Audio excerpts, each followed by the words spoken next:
Hub, and Spoke. Audio Collective.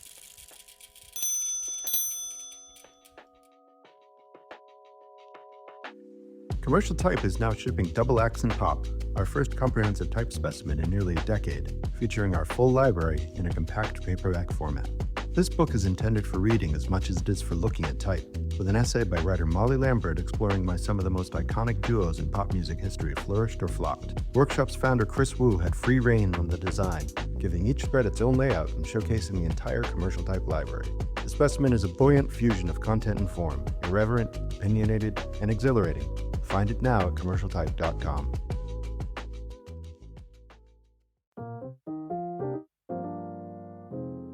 While many printers have shifted their focus, Freeport Press has remained committed to the art of print.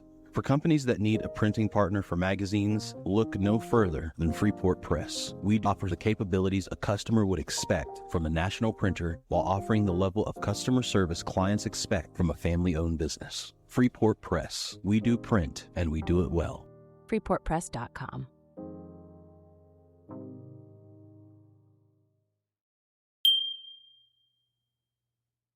I've always been a writer. I think you know if you are, but I never thought I could make a living as a writer, and I really did have to make a living. And I loved designing. I was definitely evolving away from designing because I was getting frustrated. I wanted to be part of the story as well. We would send people off on these amazing experiences, like sending John to the top of Mount Everest. And I was like, I kind of want to go to the top of Mount Everest, but in my own way.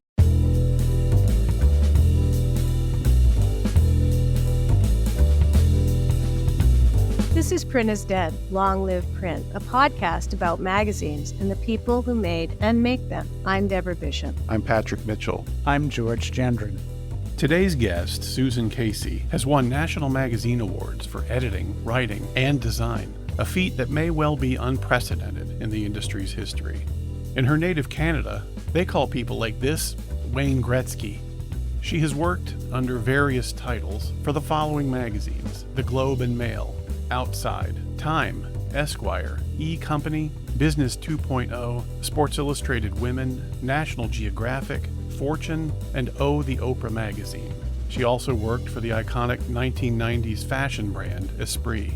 These days, literally on any given day, you're likely to find Casey in the water, where she spent much of her childhood, and later with the swim team at the University of Arizona, and as an adult, as the author of 4 immersive books, all bestsellers, about the ocean, The Wave, In Pursuit of the Rogues, Freaks, and Giants of the Ocean, The Devil's Teeth, a true story of obsession and survival among America's great white sharks, Voices in the Ocean, a journey into the wild and haunting world of dolphins, and her most recent, The Underworld, Journeys to the Depths of the Ocean.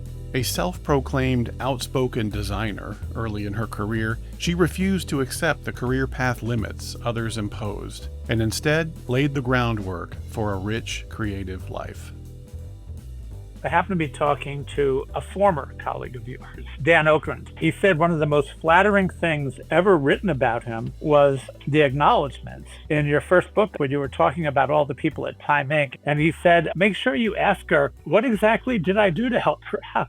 He told me an interesting story. He said, I don't know whether Hans Kienzma had just left New England Monthly, and Dan somehow had been admiring you from afar when you were up in Toronto. And he connected with you, and he said you came down and met him, and you went back home, and he thought for sure that you had taken the job.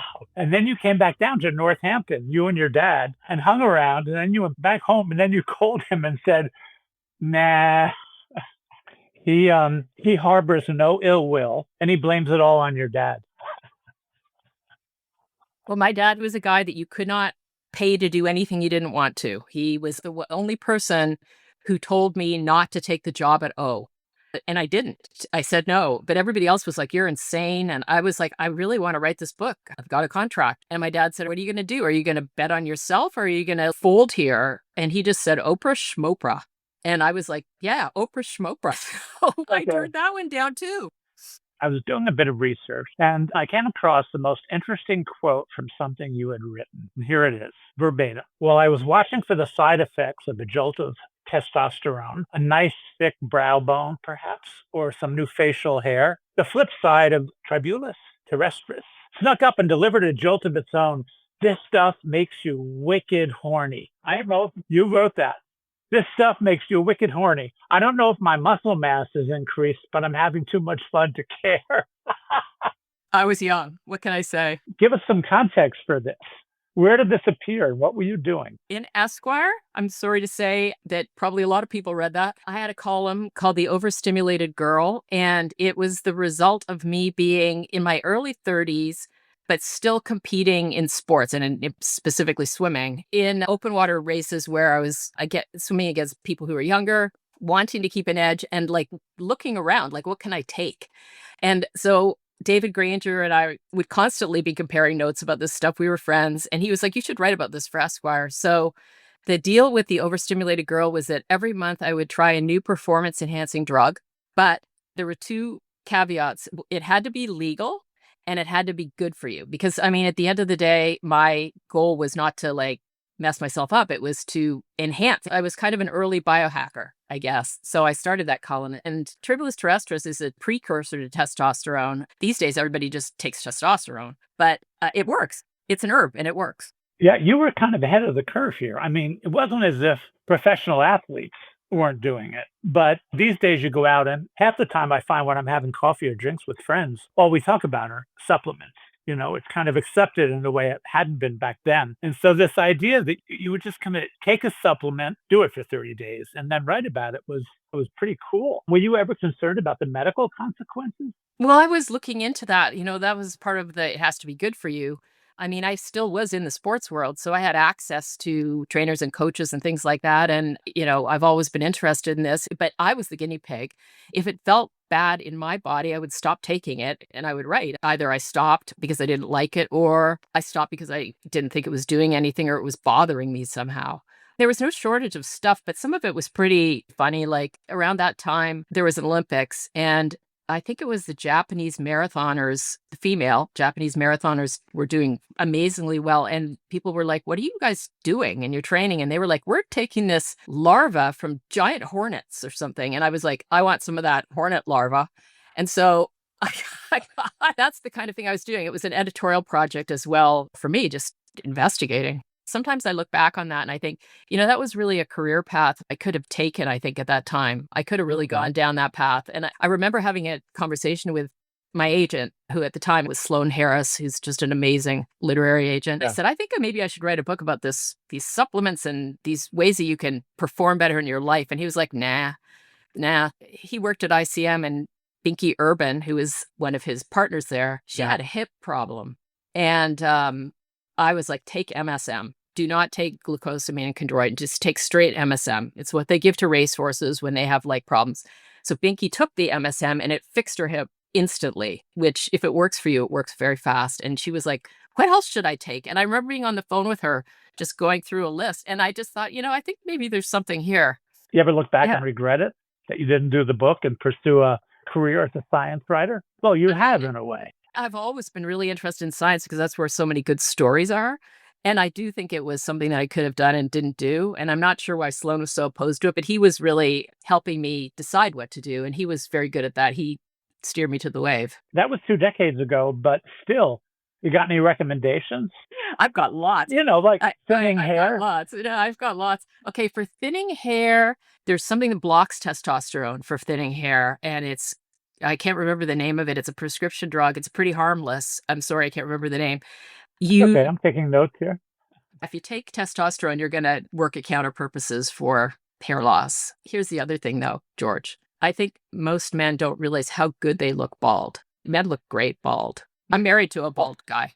So listening to the introduction to our conversation, as I imagine it, and thinking about your accomplishments, designer, editor, magazine writer, book author, open water swimmer, I have to ask, and you started to touch on this a little bit, what was it about your family, about your youth, about growing up that set you up to succeed at such an extraordinary level on so many different fronts? Well, you know, grew up in Canada, in Toronto, in a family of athletes. My dad was a hockey player. His brother was a NHL hockey player, and My cousins were among the crazy Canucks, the downhill ski racers. We were a ski racing family and a hockey family, and I was particularly interested in the water for reasons I can't tell you. I just always was, and just sort of went one day to my parents and said, I want to be a competitive swimmer. And they were like, okay. Wait, how old were you? 10? And keep in mind that at the time, I kind of knew how to swim, not very much. I don't know where this came from. I just announced I wanted to do it. As it turned out, there was a good swim team near where I grew up in the suburb of Toronto. And that's how it began. It was really formative for me. But the message I got was, of course you want to do sports. Go ahead. We'll support you. What did your brothers do? What sports did they play? I have two younger brothers. One of them was a football player, and he ended up playing all the way through college. They also played hockey and baseball and just about everything, but football kind of shook down. My other brother was a ski racer.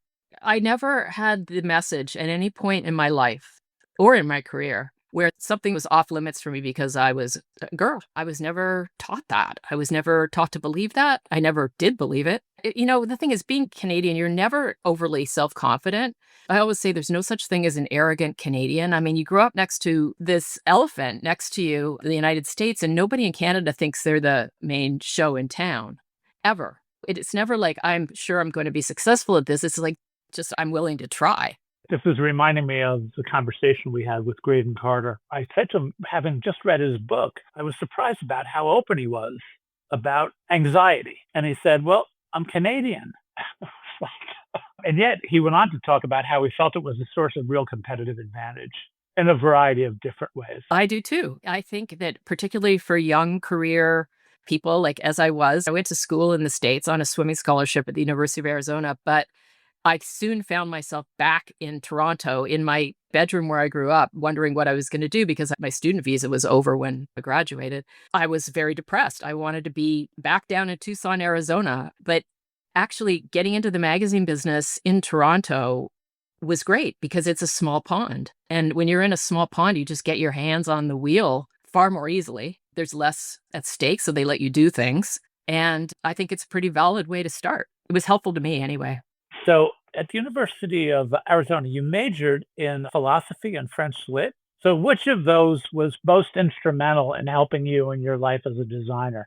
Well, really, I think I majored in swimming at the University of Arizona. But when I got there, I was really interested in everything. I wanted to take every course. Ethical philosophy really struck me, and so did I wanted to be an English major, but I had a bad first English class, so I switched to French. Now, being Canadian, I speak French.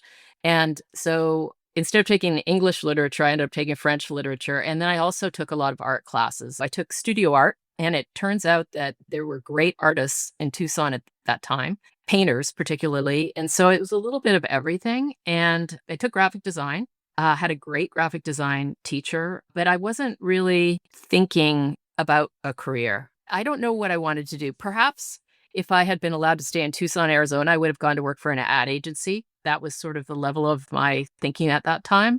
But, you know, I ended up back in Toronto, and magazines kind of came to me. And then the second I started working in a magazine, I was like, this is it. This kind of combines everything I love. It's storytelling, it's visual, it's the written word. That was that. Yeah, no, I understand that. I think given the pressure on young people today to be really focused at an early age on what they want to do is not only really corrosive, but it also creates this misunderstanding on their part that anybody who's been successful has been really strategic about this. I remember thinking that I wanted to be a photojournalist, and I thought a photojournalist was somebody who took pictures and then wrote the story about the pictures. It turned out the University of Arizona had this really sort of elite photography department, and you know, I got in there and they were like, oh, no, you will be a photography major. And then it got very technical, and I was like, no, this is not what I thought it was. So it was a lot of trying to figure it out. Being in sports at a really young age, and you know, I was 16 when I went to university, and a young 16, because swimming really doesn't give you a lot of social immersion. It's your swim team and you're looking at the bottom of the pool for 5 hours a day. And I just was very naive and unsure of the world. Curious, but pretty clued out, I think. I'm going to get ahead of myself here, but you brought this up, and so I can't resist, which is I grew up with a bunch of young guys who were swimmers, not at your level, but they were competitive swimmers, and they were all introverts. And by that, I don't mean they were solitary or anything, but they were just introverts.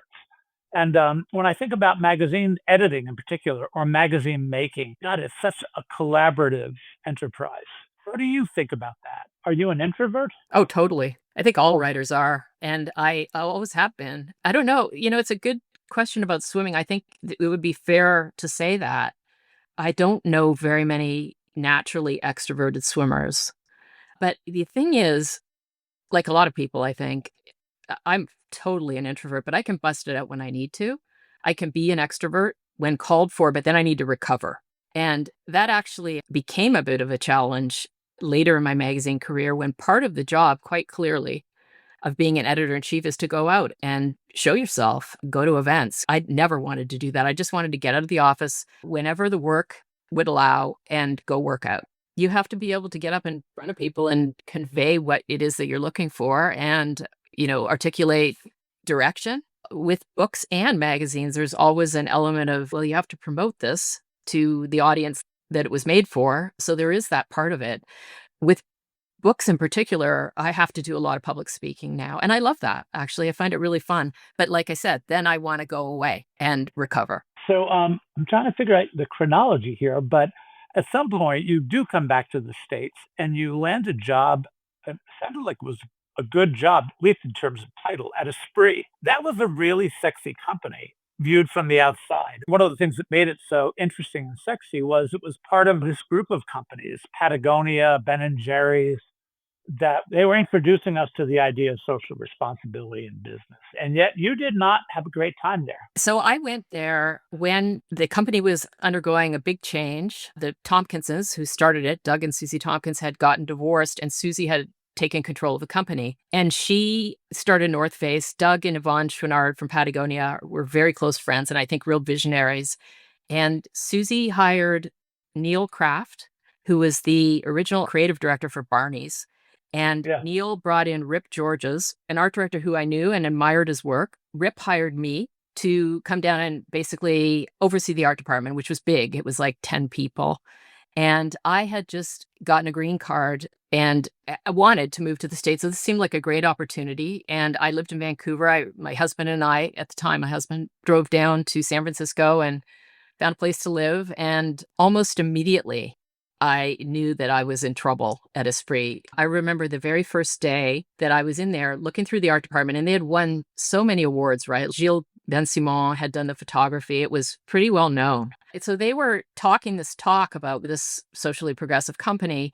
But when I went into the art department, like all I saw were corrugated plastic packaging and neon ink, like things that it was a big greenwashing thing, really. I just remember thinking, well, if we're really going to do this, we should get rid of all this packaging. And just people looking at me like I had 3 heads, like you just can't do that. So what I would say about Esprit, I learned a couple things that were really valuable. One was that I never wanted to use any creative powers that I had, any communication abilities that I had to sell stuff. That wasn't for me. I wanted to tell stories. And if there was no narrative involvement in the selling, like it wasn't a relationship with a reader, a relationship with an audience, I did not want to. Advertising and marketing was not for me. And fashion was not for me. I ended up in this situation again, but I learned that it was never good to have 2 bosses. So I had Neil on one hand, Rip on the other, and they wanted different things all the time. I don't know. I only lasted about 8 months there. I couldn't stand much about it, but particularly I couldn't stand the hypocrisy of the company. It ended up crashing and burning shortly thereafter. Yeah, it did. Yeah. It's interesting because too often we grow up with this understandable belief that you're going to learn the most and grow the most in organizations that you really love and admire. And sometimes that's just not true. Sometimes it's kind of like you're going down a path and you follow something and you discover it's a dead end, it's a cul-de-sac, and you back right out and you've learned a lot. It sounds like that was true for you with Esprit. Yeah, it really was. I remember one time we had done an ad campaign with Stephen Meisel. I remember the prints came in and they were like unbelievable. And I remember just thinking, oh my God, like I'm holding a Stephen Meisel print. And then I remember somebody, and probably Susie Tompkins or Neil Kraft, came over and said, you know what, we picked the wrong model and we're just going to throw this in the garbage. I remember the shoot cost $250,000 and I think it was 1990 maybe. And I just remember thinking, seriously? You're going to throw away these Stephen Meisel prints? And thinking, you could never say that you are good at your job if you're throwing away a $250,000 photo shoot. If you don't like the model, why didn't you decide that before you hired him? I remember her taking scissors to a Yohji Yamamoto sweater and saying, what we need to have is this sweater, but sleeveless. And just watching the sleeves come off this beautiful, anyway, it just went on like that. The fashion world was not for me. So you go from Esprit to Outside Magazine. How did that come about? I always loved Outside Magazine as a reader. I knew they were in Chicago. And I always thought that Outside Magazine was just top notch on writing and content and stories. Like there's so many famous, memorable stories from Outside, but I always thought the design lagged. I particularly noticed that when I read one of their anthologies, Best of First 10 Years or something. And I enjoyed reading it as a hardcover book more than I enjoyed reading the actual magazine. I've always felt like art direction and editorial, they're not separate, right? Like readers don't look at this and think, oh, I really like that typeface. They think I want to read this or not. So for whatever reason, I wasn't loving the experience of reading Outside Magazine as a magazine. And when I heard that they were moving from Chicago to Santa Fe, I reached out to them. I wasn't, again, a usual suspect or an obvious name for that job, but eventually they contacted me. And Santa Fe was super interesting to me because I loved living in the Southwest and would be excited to go back there. So I ended up meeting with Mark Bryant, the editor. They hired me and I moved to Santa Fe when the magazine moved to Santa Fe. So that would have been like 1994.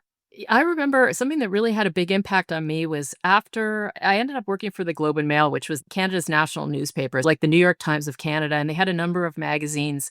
But we were in this newspaper environment. I went to a conference, a newspaper designers conference, and I remember going to this seminar where they had presented the results of a study where people wore devices on their foreheads, and then they measured how their eyes tracked when they looked at various layouts. And they learned some things about what gets people's attention and where you should put things. And it was basically about visual hierarchy. And that ended up informing absolutely everything I ever did, putting words and images on a page, was understanding the hierarchy that gets a reader into the page. And there was a moment in time, maybe some people will remember and lots won't, but there was this moment in time where there were typographers winning a lot of awards, and they were like David Carson, I'm thinking of, who was a friend of mine actually. But I thought they worked as pieces of art, but they had nothing to do with readability, and that was not my jam at all. I wanted to try to figure out a way that words and images could end up so that the whole was more than the sum of the parts, that you don't look at it and think, what a cool piece of artwork. It was like, I want to read this story. We'll be right back. Hi, this is Jeremy Leslie at Mag Culture. We're proud to support the Print is Dead podcast because we love magazines too. Visit magculture.com and see why print is far from over. It's just getting started.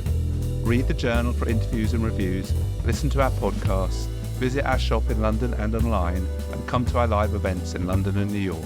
We love magazines. Subscribe to our newsletter for weekly updates, all at magculture.com. Your period at Outside Magazine was really formative in so many ways. Can you recreate the story of the event that led up eventually to the book Into Thin Air? You were there at that time. Yeah, in fact, that came out of an editorial meeting. I'll start a little before that. Working at Outside Magazine from 94 to 1999, I always tell people it was like being on the original cast of Saturday Night Live. It was John Krakauer, it was Mike Paternity, Hampton Sides, Sarah Corbett. I mean, it just went on and on. Kevin Fedarko, Alex Hurd, Annie Prue, David Quammen. I could go on.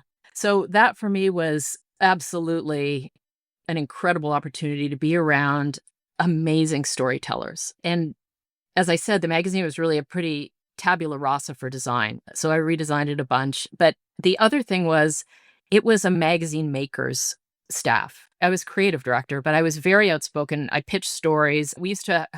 John Tayman was on our staff, and he was a particularly gifted headline writer. And we used to really play around, like, how long can we make the headline? Can we make the first stanza of Hiawatha into a headline?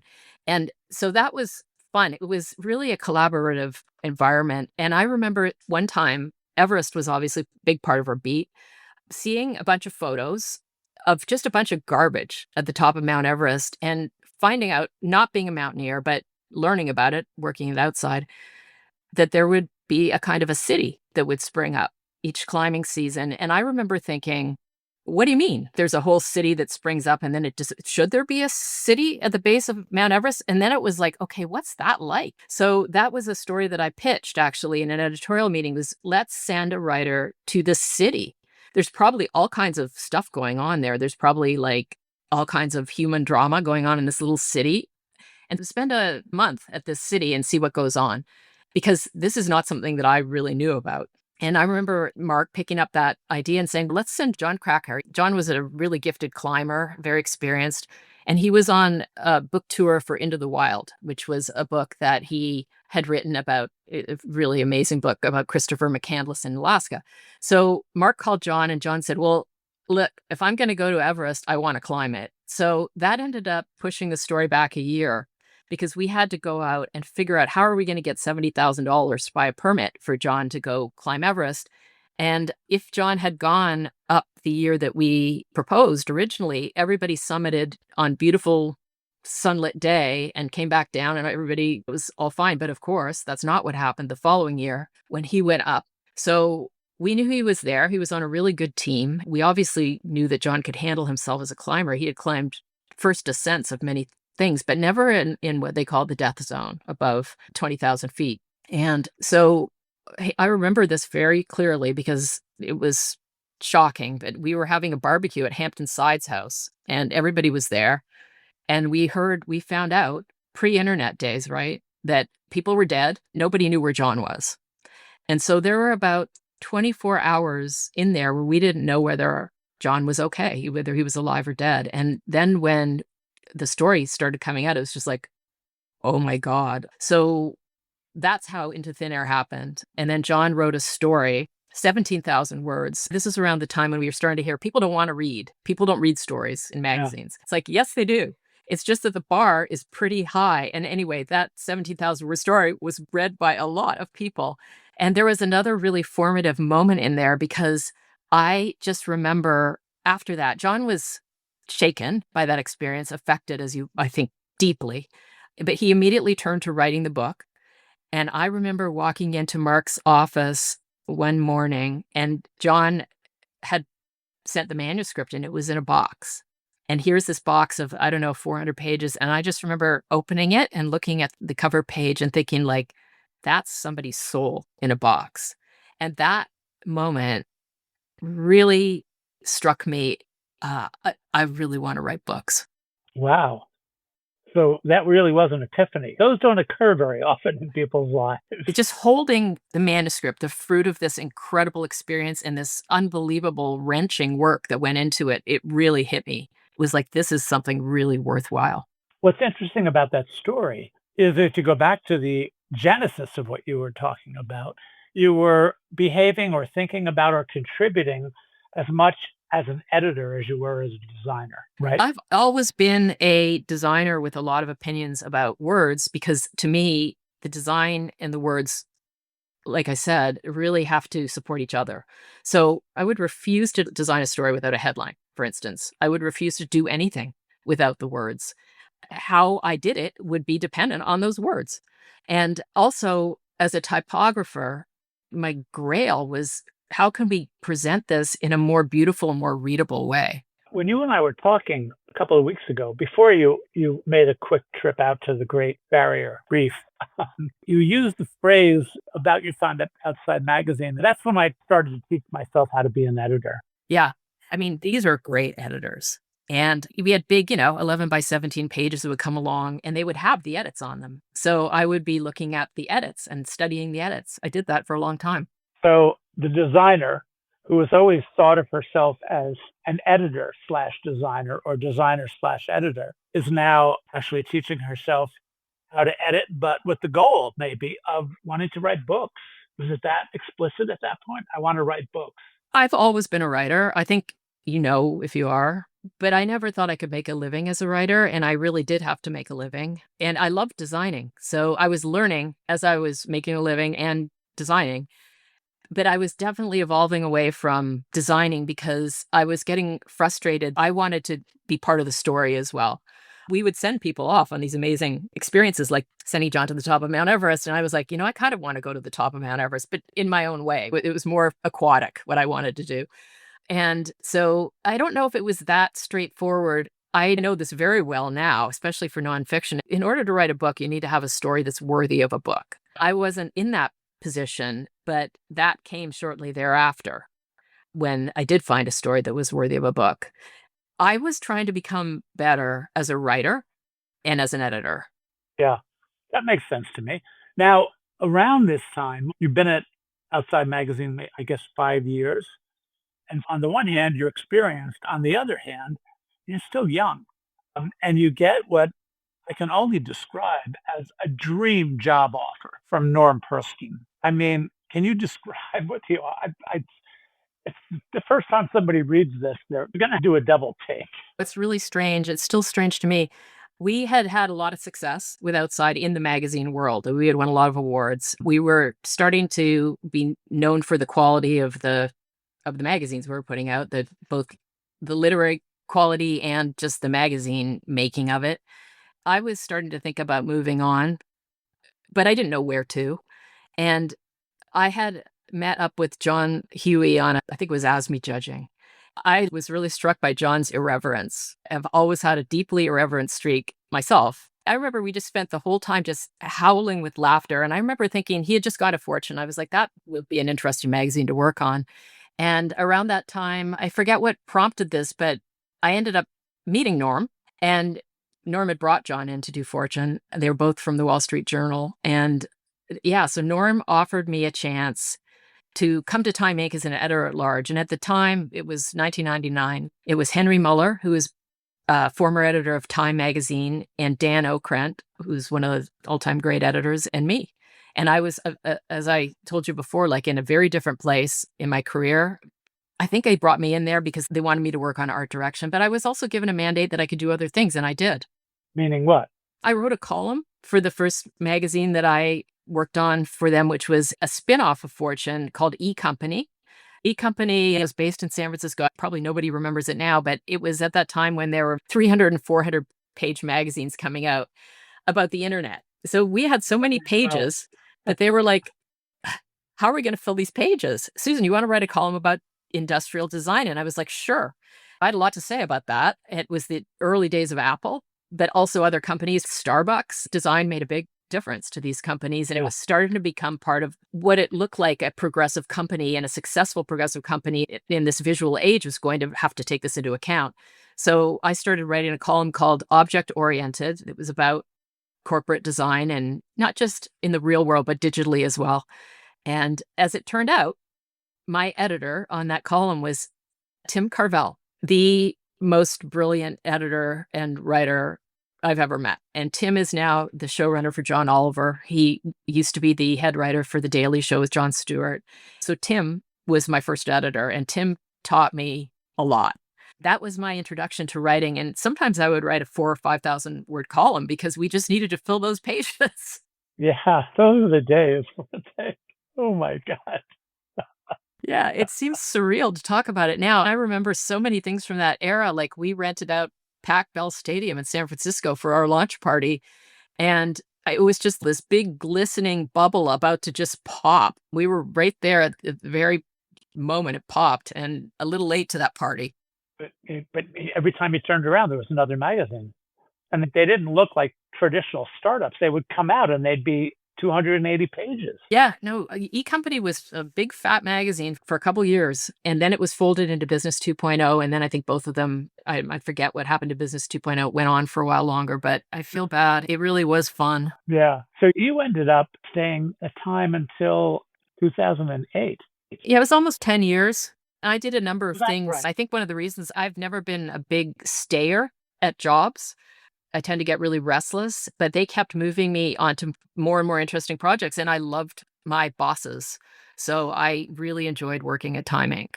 Yeah, including you were part of the team that launched Sports Illustrated for women. I didn't work on the launch of that. I worked on the relaunch of that, and that was my first time being an editor-in-chief. And it came about because AOL bought Time Warner.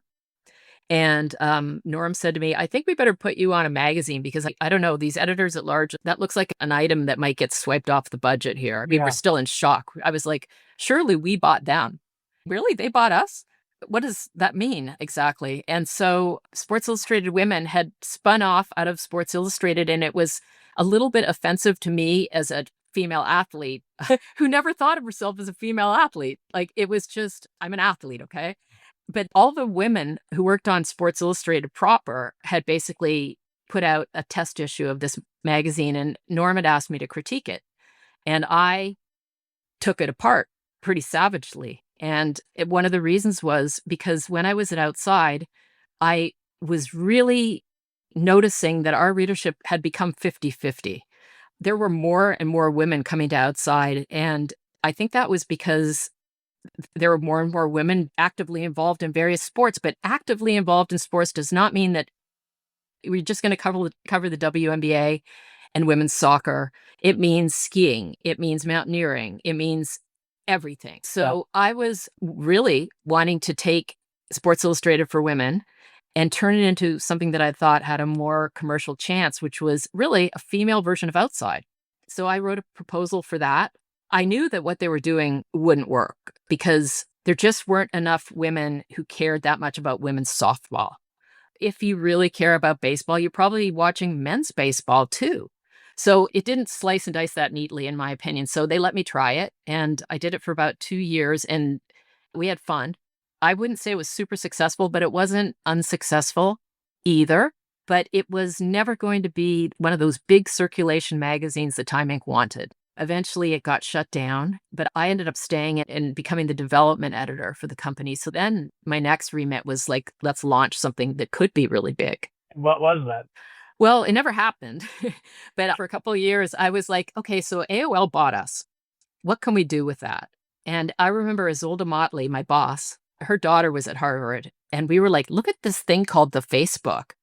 That could be really something. Now, one of the things I had always really wanted was to take a women's magazine and shake it up, really make it more ambitious in a literary sense and in a magazine thinking sense, and less of what we thought of as a traditional women's service magazine. And so I was trying to work on that format. But at the same time, I also wanted to do something really big so they couldn't shut it down. So I came up with the idea, with Zolda helping me, of a magazine called Love. And it was basically a magazine about finding relationships. And it was aimed at young women, and it was very irreverent. And it was going to have this digital component that we wanted to have AOL work on with us. And then the merger it would make sense, right? Like there was something here that we could do. But we were early. I could not get myself through the corporate ringer on this. Like I remember going down to Dulles and talking to AOL people, and they didn't care about these magazine people. I couldn't get all the wheels in the track, but we tested it. We spent quite a bit of money developing it. We tested it against Cosmo, and it tested really well. It was going to have all these different online components where you could match with people. And this is in 2003. So it was early. Oh, wow. But, I ran into this problem that I would later re-encounter, which was that the editorial side of the company was incredibly good. But the executive talent pool was less visionary. And I remember being very frustrated by the lack of executive direction for Time Inc. Yeah, I've heard that from other people as well. Every time they would reshuffle their decks, there would be new jobs, new titles and all this, but nobody had a vision for how to get into this digital world. There were some editors that were really on that, like Terry McDonald, who was one of my big mentors, and doing things. But the company itself was really like just running around chasing its tail. I mean, it was a bad deal, right? It was like famously bad. It will go down in history as one of the worst things, right? It was awful. But there was this thing that you could just barely grasp the outlines of. And that's what I was trying to do, was figure out, what is that? There is something we can do. There's something, here's the word, synergistic we can do here. But it was just, I don't know if I didn't have the corporate chops to be able to get everybody aligned or whatever. It was just impossible to actually get it done. For me, anyway. You took time off for one of your books, I believe, didn't you? Around 2007 7, 8, or 9? Well, yeah, actually, it was after SI Women shut down. I had been pursuing a story. Walter Isaacson had asked me if I wanted to write for Time. And I said, absolutely. This is when I was an editor at large. And he said, what do you want to write? And I had found this story as I was leaving outside. I had mono. My last days in Santa Fe, I had mononucleosis. And we lived in a remote area and I had a satellite dish.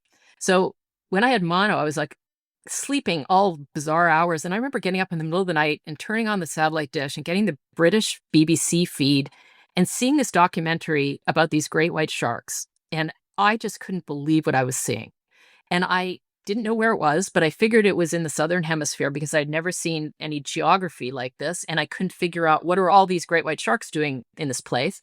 And there were these two guys in a rowboat with all these sharks around them. And I just was staring at it, and it was David Attenborough.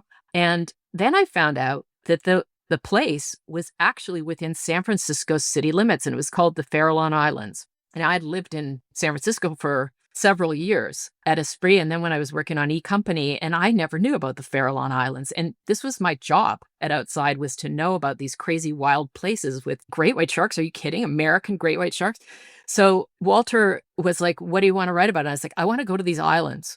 And so this is, again, kind of pre-internet, just beginning. And the Time Research Department are like, okay, let's find out about these islands. And we couldn't find anything. We found some scientific papers about seals, and that was it. And I then discovered that you can't even get a permit to go to this place. Like even National Geographic couldn't, but the BBC had done this documentary there. So Time reached out and got me a permit. It's through the U.S. Fish and Wildlife Service to be there for 5 hours. And because this was back in the day when we had money, I chartered a boat from San Francisco and went out to the Farallon Islands with my assistant.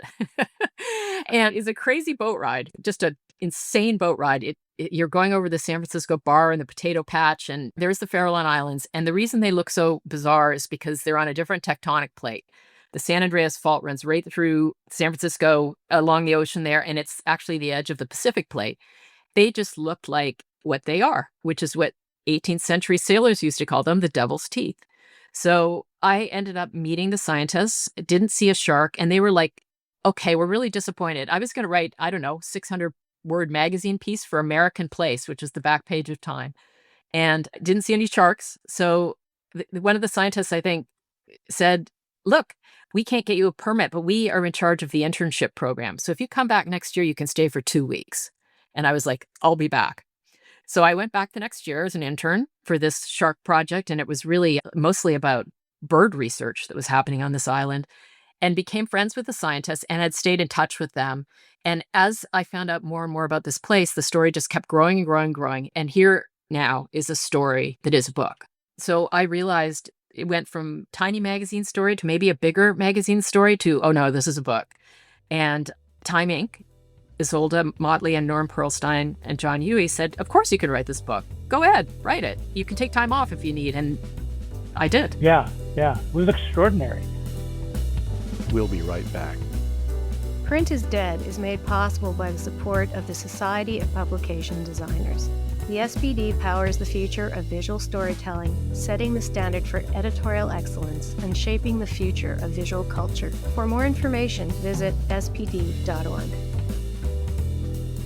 So you ended up writing The Wave in 2001, The Devil's Teeth 2006, Voices in the Ocean 2016, The Underworld, which I just read. In fact, I sent you an email, and I don't mean to flatter you just because we're on this conversation. I said it was one of the best nonfiction books I've ever read. I also felt that way about Devil's Teeth. I just reread it, and it's gripping in a way, like it's a detective story almost. I can't describe it. Well, actually, so The Way was my second book. So that was 2010. So Devil's Teeth was my first book. And here's the thing about Devil's Teeth. I had a really good editor, Jennifer Barth. She's just brilliant. And I was still going from that position of, we have to get people to read it by making it impossible to put down, just like in a magazine story, and how you're using typography and what your first paragraph is.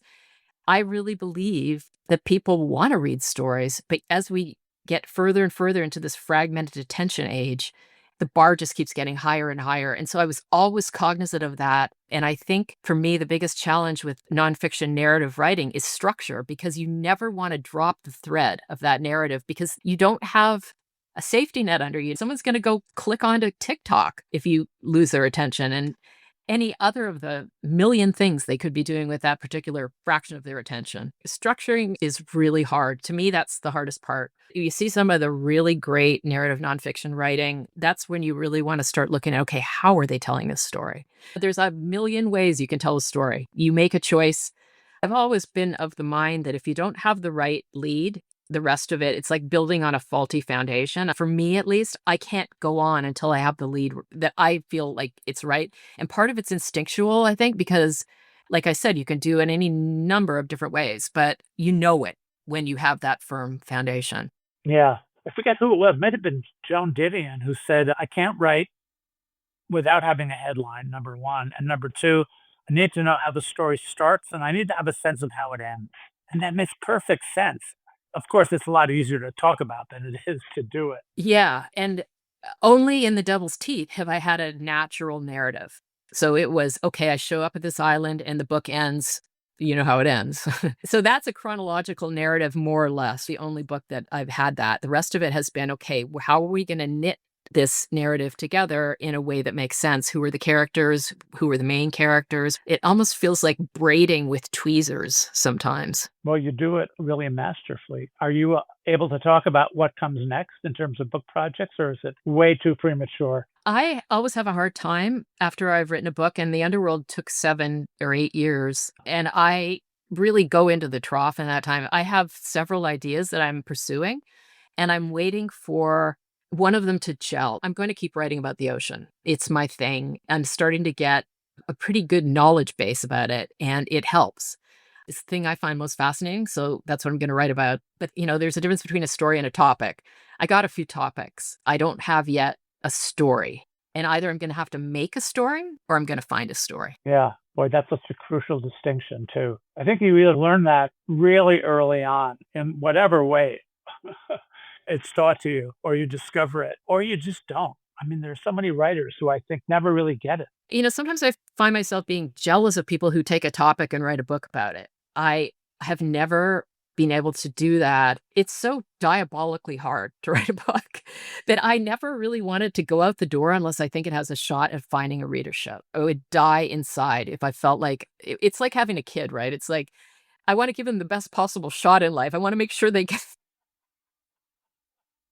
the good education. Once they're, make sure that they've got the best possible chance. And that's how I feel about my books. I want to return to something that we talked about earlier on. You worked in magazines for roughly 20 years, and you've been out of that game for about 10 years now. Do you miss magazine making at all? Oh, totally. I love magazines, and I love particularly when you get the team. My experience at Outside is sort of the height of that, but everywhere I went, it was really my goal to create a team where the whole would be more than the sum of the parts, and that you really can't get on your own. Going out on O was really great because O was in many ways my favorite job. And it was also a different kind of problem. It's this big commercial magazine with big circulation, and it's channeling Oprah's voice as opposed to coming up with a unique voice for a magazine. But at the same time, I wasn't really sure how it could get any better. I didn't see that happening. I could see resources from 2000 to when I left around 2014. Every year it was a cutting thing, right? It was cutting people, It was cutting budgets. I got tired of that. And I could also see that there was going to be a diminishing return situation. But I knew that I could write books with the team that I have for that. I have an amazing editor at Doubleday, Bill Thomas. And I could continue to do that. I believed that if I had any juice left, that I would put it towards trying to connect people to the ocean. But yes, I miss magazines. So let's go back to Oprah. You and I talked about earlier, which is it sounds like it may have been one of the few times that you ended up really totally ignoring your father's advice, right? They offered me the job twice. The first time I turned it down. And it was not because I didn't want to do it. I really did. And I loved Amy Gross, who was the editor who went out. She was the one who actually kind of recruited me. I thought she did an amazing job. I thought the magazine was really well done. But I had signed a contract for the Wave and I had done none of the reporting and I was planning to move to Hawaii. It was a serious contract. I had a responsibility. I met Oprah. Oprah offered me the job on the spot and I loved her. I wasn't a big watcher of the show. I wasn't that familiar, but I knew what she stood for and we connected and I really wanted to do it. And then I went back to New York and I was like, I just agreed to do two things and I can only do one of them. I went and spoke to Kathy Black and I said, I really want to do this, but I need 6 months. And I had also agreed to cover the 2008 Beijing Olympics for Sports Illustrated, and I was in charge of covering Michael Phelps. So I didn't want to not do that either. And also I was the only one who had credentials and had access to Phelps, and I couldn't let SI down. So I said, give me 6 months and I'll be here. And they were like, no, sorry, you got to come now. And I was like, okay, then no. That was when everybody thought I was really nuts. And, David Granger, my buddy, he was like, these jobs don't come along very often. And everybody was like, you said no to Oprah? And I was like, well, I didn't want to. So then I went off to Hawaii and there was the great financial crash, right? And I was like, why didn't I take that job again? But then I did report the Wave and I was writing it. The other thing that happened was my father died very suddenly.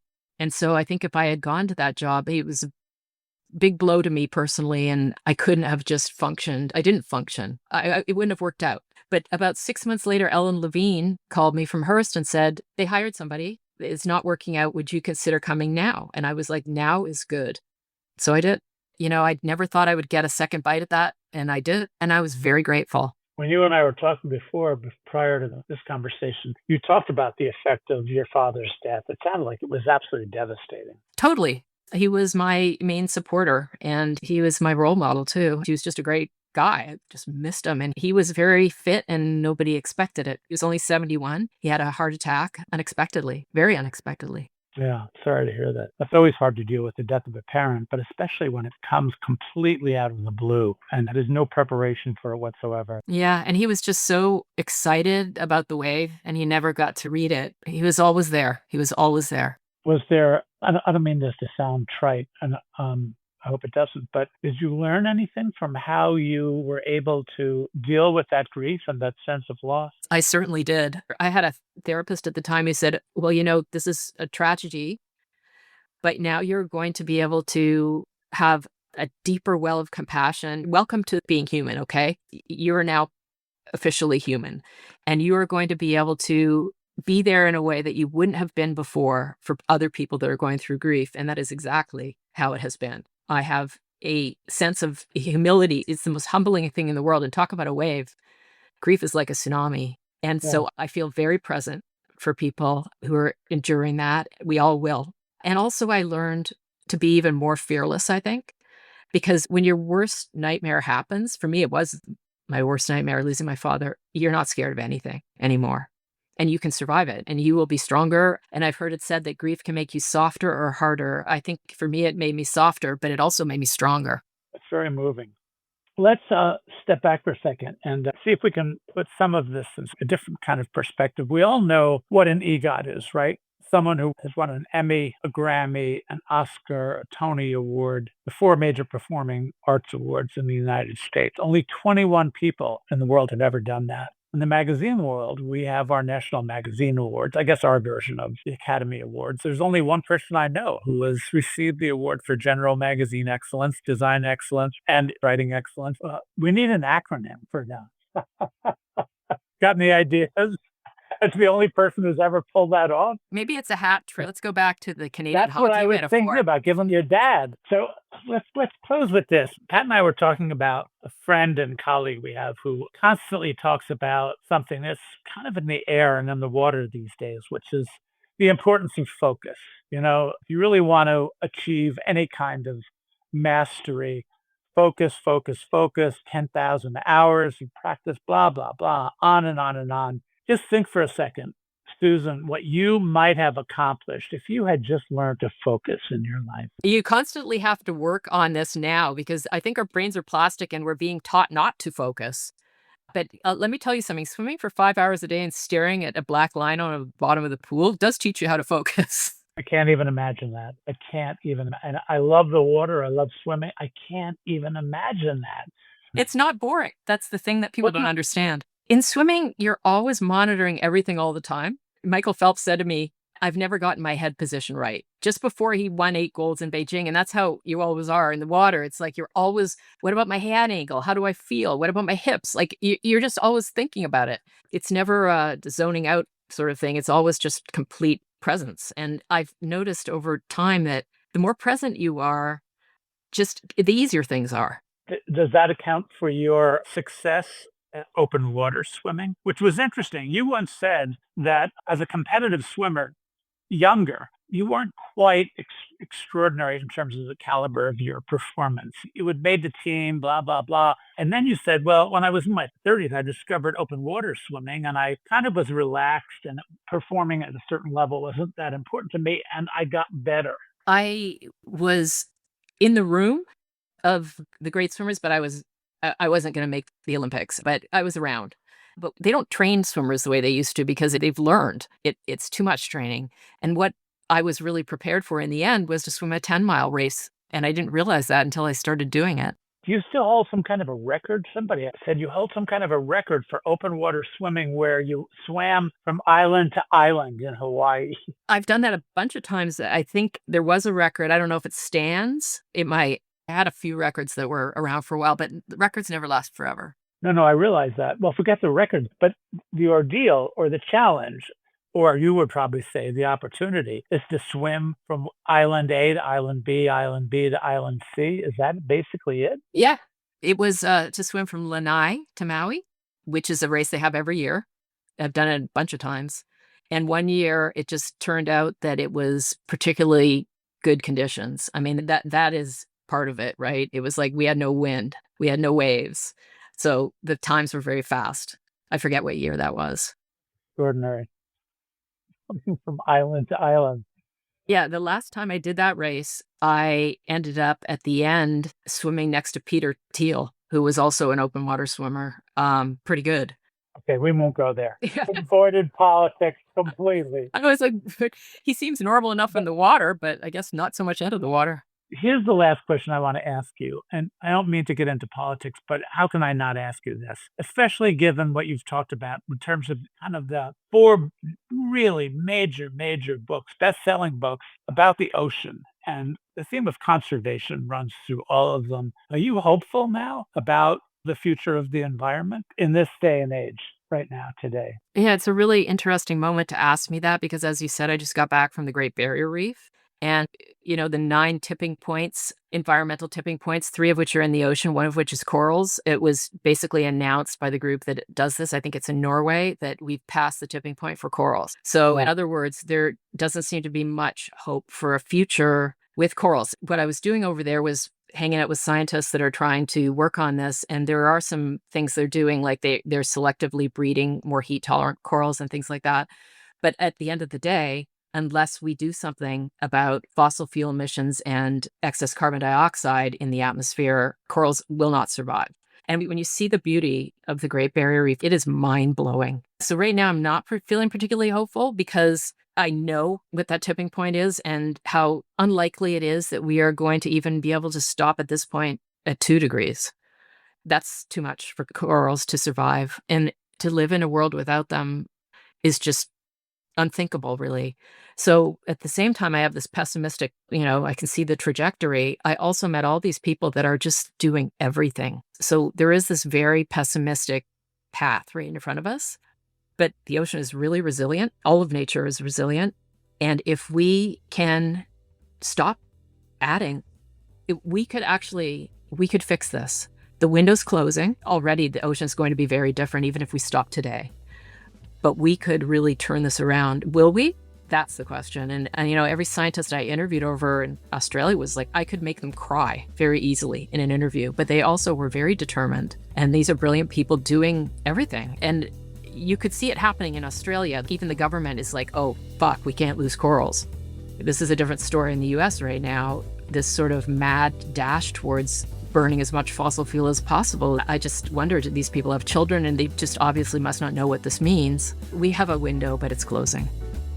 For more on this and all of our episodes, visit our website where, In addition to complete transcripts of all our interviews, along with portfolios, archival photos, links, and other great information on our guests, you'll find our blog, Entry Points, about all things magazine, and our ever-expanding swag shop with all kinds of great custom merch. You can also support the podcast by clicking the adorable yellow button at the top of the page, all available at magazium.co.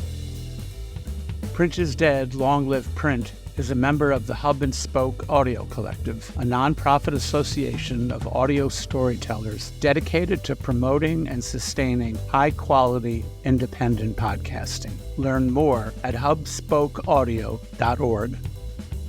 Magazium is made possible by the generous support of listeners like you. If you love our shows and can't wait for new episodes, or even if you just listen from time to time and love knowing we're here, please consider making a donation to help keep us going. Visit magazium.co/support. Print is Dead, Long Live Print is a production of Magazium, LLC. For more information, visit our website, magazium.co, or follow us on social media at magazium.co. Please give us a like and a review on your favorite podcast app. It really helps. Thanks very much for listening.